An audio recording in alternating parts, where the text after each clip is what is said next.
ಇದನ್ನು ಗೆಸ್ ಮಾಡಿ ಇದೇನು ಮಾಡಿದ್ದೀನಿ ನಾನು ಅಂತ.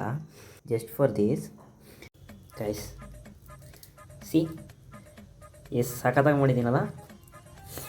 ಜಸ್ಟು ಇಷ್ಟನ್ನು ಮಾಡೋಕ್ಕೆ ಇಷ್ಟನ್ನು ವೇಸ್ಟ್ ಮಾಡಿಬಿಟ್ಟೆ.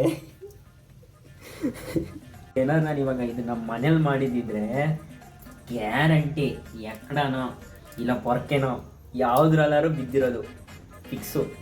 ಸೊ ಇವಾಗ ಇದನ್ನು ಟೇಸ್ಟ್ ಮಾಡ್ಬಿಟ್ಟು A few inches later.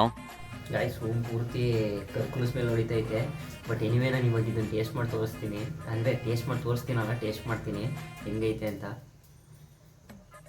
ಇದು ಸಹ ಕರ್ಕುಲು ಸ್ಮೆಲ್ಲು, ಲೈಟಾಗಿ ಕರ್ಕುಲು ಸ್ಮೆಲ್ ಹೊಡಿತೈತೆ. ಬಟ್ ತುಪ್ಪ ಹಾಕ್ಬಿಟ್ನಾ, ಸೊ ತುಪ್ಪದ ಸ್ಮೆಲ್ಲು ಹೆವಿಯಾಗಿ ಹೊಡಿತೈತೆ.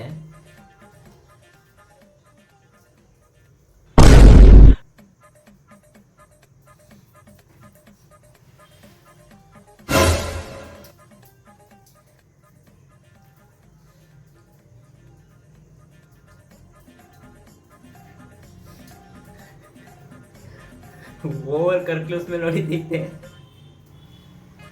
ಬಟ್ ತಿನ್ನಕ್ಕೆ ಚೆನ್ನಾಗೈತೆ, ಸ್ವೀಟಾಗಿ ಚೆನ್ನಾಗೈತೆ. ಬಟ್ ಓವರ್ ಕರ್ಕುಲು ಸ್ಮೆಲ್ ಹೊಡಿತೈತೆ. ಬಾಯಲ್ಲೆಲ್ಲ ಕರ್ಕುಲು ಟೇಸ್ಟೇ ಹೊಡಿತೈತೆ. ಇದೇನು ಅಂತಂದರೆ ಬೇಡ ಇದು ಸೀರಿಯಸ್ಲಿ ಬೇಡ. ನನ್ನ ಒಂದು ರ್ಯಾಂಡಮ್ ಆಗಿ ಒಂದು ರೀಲ್ ನೋಡ್ಬೇಕಾದ್ರೆ ಆ ರೀಲ್ ನೋಡ್ಬಿಟ್ಟು ನಾನು ಇದನ್ನು ಮೇಕ್ ಮಾಡಿದೆ. ಬಟ್ ಅಲ್ಲೂ ವೇಸ್ಟ್ ಆಯಿತು. ನಂಗೆ ಇದನ್ನು ತಿನ್ನಕ್ಕೆ ಮನ್ಸು ಬರ್ತಾ ಇಲ್ಲ.